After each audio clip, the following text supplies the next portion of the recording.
Also, mit Hilfe der Technik haben wir es wieder geschafft, einen Unternehmensverantwortlichen von der anderen Seite des Atlantiks vor die Kamera zu bekommen. Wir sprechen mit Lee Barker, der ist technischer Berater eines sehr interessanten Diamant-Explorers, der Gem International Resources, die in Angola aktiv sind. Um, Welcome, Lee. It's good to have you here. Um, to start off, please give us some sort of background of your experience in diamond exploration and especially in Angola. Well, thank you for the opportunity, Bjorn. I've been basically involved in diamond exploration since 1990.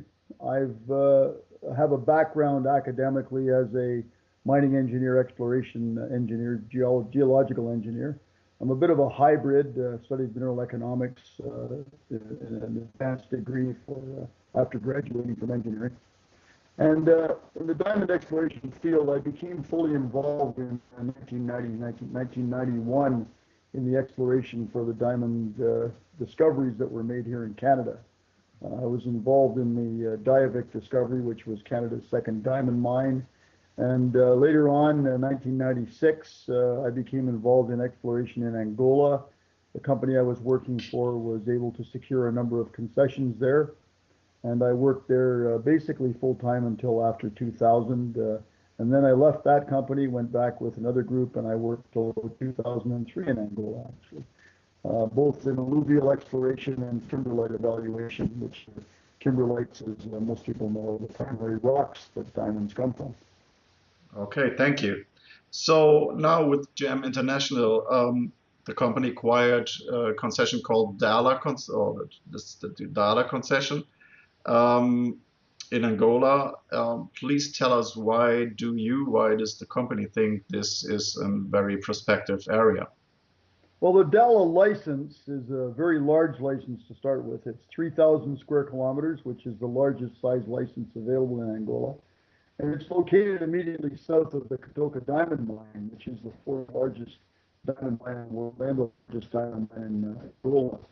And there's a number of kimberlite pipes on the Katoka license, and there are also a number of new kimberlite pipes have been found on the Dala license.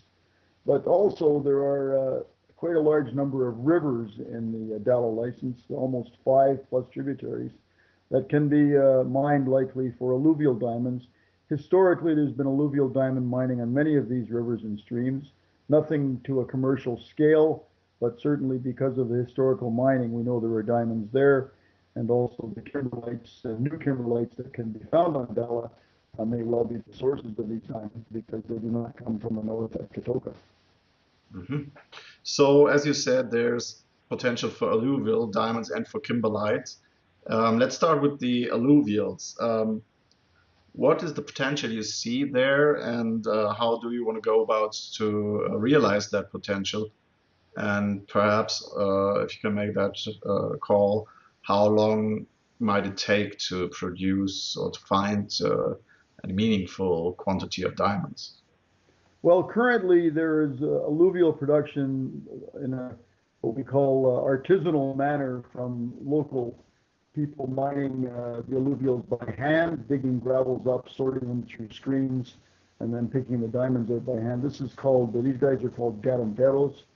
And they've been mining on Dala for many years, various streams and rivers, edges of streams, and nothing systematically has ever been evaluated in a way where you could generate a resource or a volume of gravel that you would put into a commercial situation.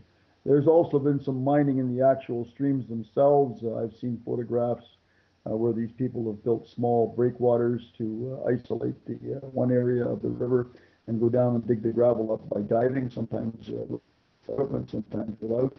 So we know there are diamonds there. They continue to mine diamonds. And because there's a multiple number of rivers, what we'd like to do is systematically go test these areas with some larger equipment, put in a plant that would be able to extract something volumetrically, and also set up a couple of diving operations in these rivers where we know there are possible trap sites below rapids and things like that. Diamonds are heavier than the other minerals, and when there's a change in the velocity of the water and they're being carried in these streams, they fall out, water movement slows down, and so you tend to get accumulations of diamonds in areas that are barricaded or rapids in and things like that. So there's a number of opportunities here on several rivers for alluvial diamond mining. We know diamonds are being mined there now. Certainly the operators will buy diamonds from the local artisanal miners. That's a smart thing to do because you keep them happy and you pay them a good price. And then some systematic evaluation of where they've been getting diamonds before will be the first priority, and some river diving as well. And we hope to have several thousand carats perhaps by perhaps the end of September if things go well. So that will be quick. On the other hand, to realize the kimberlite potential of the Dala concession, that would probably take a lot longer. First of all, can you tell us, you said you know there are kimberlite pipes on the concession. Can you tell us how you know, and also if this is something to do with the proximity of the Dala to the Katoka mine? Well, kimberlite pipes occur in what we call clusters. You never just get one normally, you get more than one. The Katoka cluster we know has several pipes in it, including a new one that's been discovered and announced recently called Luasha, which is reported by the Angolan government press releases to contain 350 million carats of diamonds. This is massive. This is an accurate description of this kimberlite. The Luasha kimberlite was found by airborne magnetic surveys. I have that confirmation from my Russian colleagues that operate the Katoka mine and do the exploration there. The Dala concession itself was explored between 2004 or so and 2008 by an Irish company, and they did a very large detailed aeromagnetic survey there. Their main objective was to find kimberlites at Dala. They did do a small amount of alluvial work, but it was only necessary just to get the kimberlite rights. The aeromagnetic work showed a large number of targets, over 25. The work was done by a Canadian company that has a long history of experience in interpreting airborne magnetics for kimberlite exploration. And the Irish company drilled approximately 6, I believe, of those targets, and we know they found at least 4 new kimberlite pipes. So we know there are kimberlite pipes on the Dala license. Now, there's a large number of targets that have not yet been tested. And we certainly know that because the rivers flow from the south to the north on Dala, alluvial diamonds cannot have come from the Katoka area, or the area to the north of the Dala license, so that there's a good chance that new kimberlites could be diamondiferous and possible sources for some of the alluvials that are being mined there now, and GEM hopes to mine when we get the project running.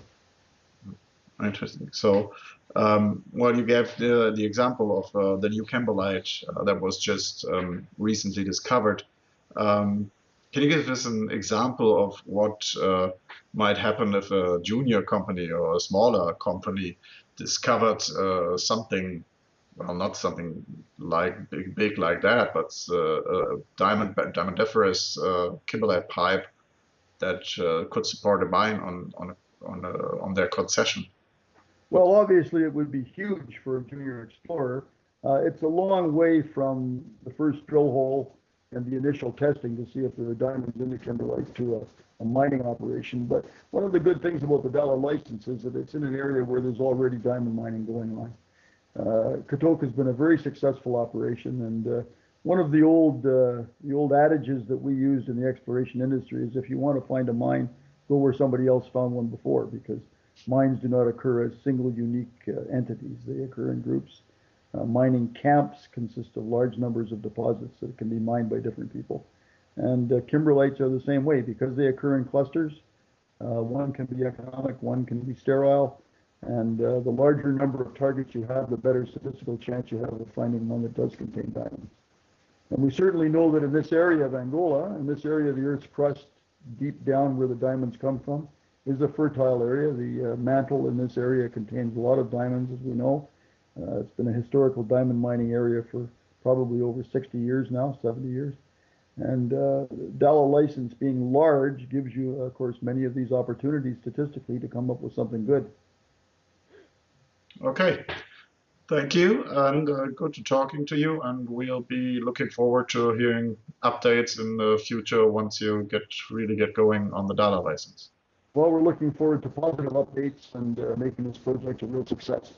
Thank you. Bye. You're very welcome.